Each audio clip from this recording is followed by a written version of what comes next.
अरे बेटा, ये क्या तुम दिन रात मोबाइल में लगी रहती हो, रील्स बनाने में लगी रहती हो? अरे कुछ पढ़ाई की तरफ भी ध्यान दो। अपनी छोटी बहन को देखो, कितना पढ़ती है वो, दिन रात मेहनत करती है, दिन रात। अरे उससे कुछ सीखो बेटा, जिंदगी पढ़ाई से ही आगे बढ़ती है। ये रील्स और वीडियोस बनाने से जिंदगी आगे नहीं बढ़ती। कुछ समझने की कोशिश करो। पापा कुछ पढ़ाई नहीं करती आपकी बेटी, बस आपके सामने किताबें खोल देती है और आपको लगता है कि वो पढ़ती है, लेकिन मुझे पता है वो पढ़ाई करती है कि नहीं करती है। और पापा मुझे जितना पढ़ना था ना मैं पढ़ चुकी हूँ। आपको पता है ये रील्स बनाना मुझे पसंद है इसलिए मैं बनाती हूँ, और ऐसी वीडियोस बना बना कर लड़कियां आजकल कितने फेमस हो गई हैं। पापा प्लीज आप मुझे डिस्टर्ब मत किया करो यार। अभी जाओ आप यहाँ से, और जा तू भी अपने रूम में जाकर पढ़ाई कर। अरे मैं तो इस लड़की को समझा समझा के हार गया। कुछ नहीं हो सकता इसका, कुछ नहीं हो सकता।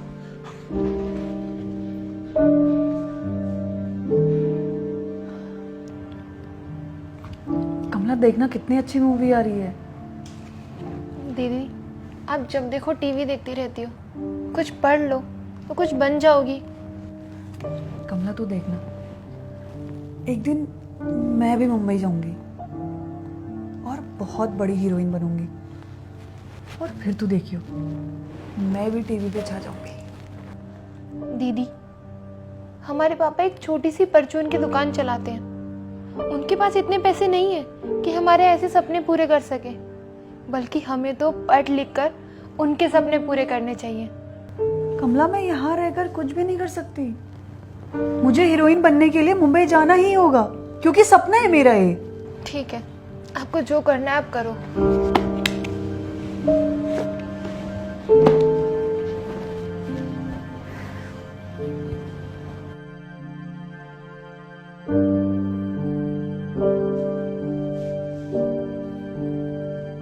फिर से टीवी? अरे सारा दिन तुम टीवी देखती रहती हो, कुछ घर के भी काम काज देख लिया करो।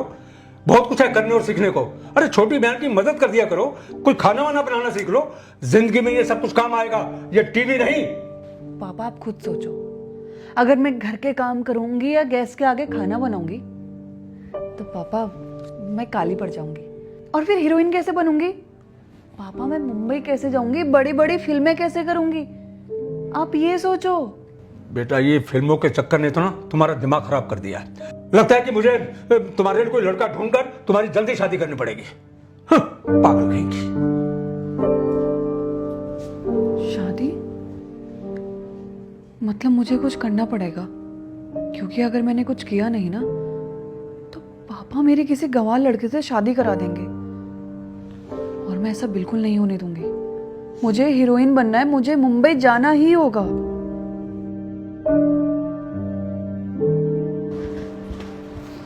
पापा क्या हुआ बेटा? दीदी रूम में नहीं है, और ये चिट्ठी मिली है। पापा मैं घर छोड़ के जा रही हूँ। आपको पता है कितने बड़े बड़े सपने हैं मेरे, और आपके पास रह के उस घर में रह के मेरे सपने कभी पूरे नहीं होते। मुझे हीरोइन बनना है। बहुत बड़े बड़े सपने हैं पापा मेरे।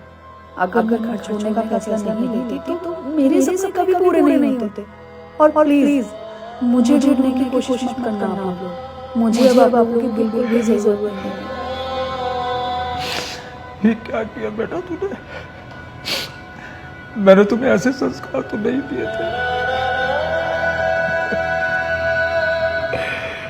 सारी बड़ी बनाई इज्जत मिट्टी में मिल गई।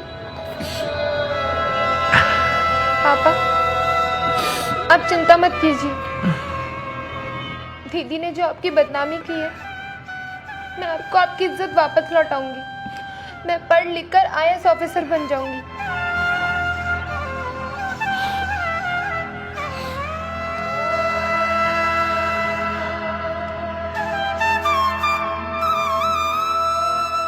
पापा पापा पापा कहाँ हो? अरे बेटा क्या हुआ? पापा मेरा UPSC का रिजल्ट आ गया, मैं IAS ऑफिसर बन गई। पापा सच में बेटा एग्जाम तुम्हारा क्लियर हो गया? अरे बेटा तुमने तो कमाल कर दिया। आज तुमने मेरा सिर गर्व से ऊंचा कर दिया है। हमारा और हमारे परिवार का मान सम्मान बढ़ा दिया बेटा तुमने। मुझे तुम पर नाज है बेटा। जीती रहो। थैंक यू पापा। जीती रहो बेटा।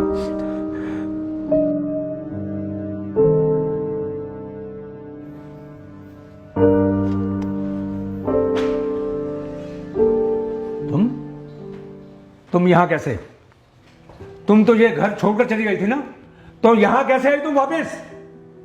पापा प्लीज मुझे माफ कर दीजिए, मैंने बहुत बड़ी गलती करी। मुझे आपकी बात माननी चाहिए थी। पापा शहर की चकाचौंध में मैंने अपनी लाइफ बर्बाद कर दी। मैं घर से भागकर चली तो गई आप लोगों को छोड़कर। मैंने सोचा था कि मैं मुंबई जाकर अपने सपने पूरे करूंगी, हीरोइन बनूंगी।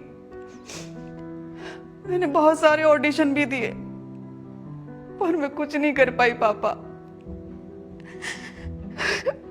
बल्कि पापा मुझे मुंबई में एक लड़के से प्यार हो गया था और हम दोनों ने शादी भी कर ली। पापा उस लड़के ने बहुत सारे वादे किए थे मुझसे। उसने मुझे बोला था कि मेरे वो सारे सपने पूरे करेगा, मुझे वो हीरोइन बनाएगा शादी के बाद। पर पापा शादी के बाद तो सब कुछ उल्टा ही होने लगा। वो मुझे मारने पीटने लगा, मुझे गालियां देता था। और पापा एक वक्त तो ऐसा आया वो मुझे छोड़कर ही चला गया। पापा अब मुझे एहसास हुआ कि मैंने बहुत बड़ी गलती करी। आपने हम दोनों बहनों के लिए बहुत कुछ किया। आप हमेशा चाहते थे कि हम दोनों बहनें खुश रहें, अपनी लाइफ में सक्सेस हों। पर पापा मैंने तो कभी आपकी बात मानी ही नहीं। पापा अगर घर में रहकर मैंने कमला की तरह पढ़ाई करी होती ना, तो आज मैं भी एक बहुत बड़ी ऑफिसर बन गई होती। पर पापा मुझे तो ये सब मंजूर ही नहीं था। पापा मुंबई में मेरे पास कुछ भी नहीं बचा, मैं कहाँ जाती? प्लीज पापा मुझे माफ कर दीजिए। पापा अगर आप मुझे माफ कर देंगे ना, तो मैं प्रॉमिस करती हूँ कि मैं भी कमला की तरह पढ़ाई करूंगी और बहुत बड़ी ऑफिसर बनूंगी, आपका नाम रोशन करूंगी। पापा प्लीज मुझे माफ कर दीजिए, प्लीज पापा। पापा दीदी को अपनी गलती का एहसास है, आप उन्हें माफ कर दीजिए। बेटा, जब बच्चे अपनी जिंदगी के बारे में सही फैसला नहीं ले पाते हैं ना, तो उनके साथ हमेशा ऐसा ही होता है जैसा तुम्हारे साथ हुआ। तुमने भी अपनी जिंदगी में गलत फैसला लिया और तुम्हें सब भुगतना पड़ा। बेटा, एक बाप होने के नाते मैंने हमेशा यही कोशिश की कि अपने बच्चों को अच्छे संस्कार दूं, अच्छी शिक्षा दूं, ताकि वो अपने पैरों पर अच्छे ढंग से खड़े हो सके। लेकिन तुम्हारे बारे में मेरा ये फैसला गलत था। फिल्मों की चकाचौंध ने तुम्हें इतना अंधा कर दिया कि तुम सही और गलत में फैसला ही नहीं ले पाई और भरे पूरे परिवार को छोड़कर शहर चली गई और वहां जाकर तुम्हें सब कुछ भुगतना पड़ा और आज फिर लौटकर उसी घर में वापस आना पड़ा।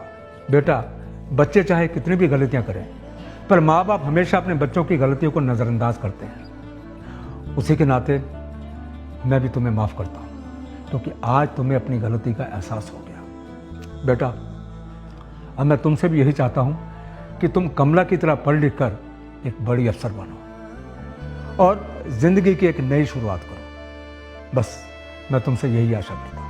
हाँ पापा, मैं प्रॉमिस करती हूँ कि पढ़ाई करके मैं एक कमला की तरह बहुत बड़ी ऑफिसर बनूंगी और आपका नाम रोशन करूंगी। पापा जीते रहो बेटा। आओ बेटा, आओ।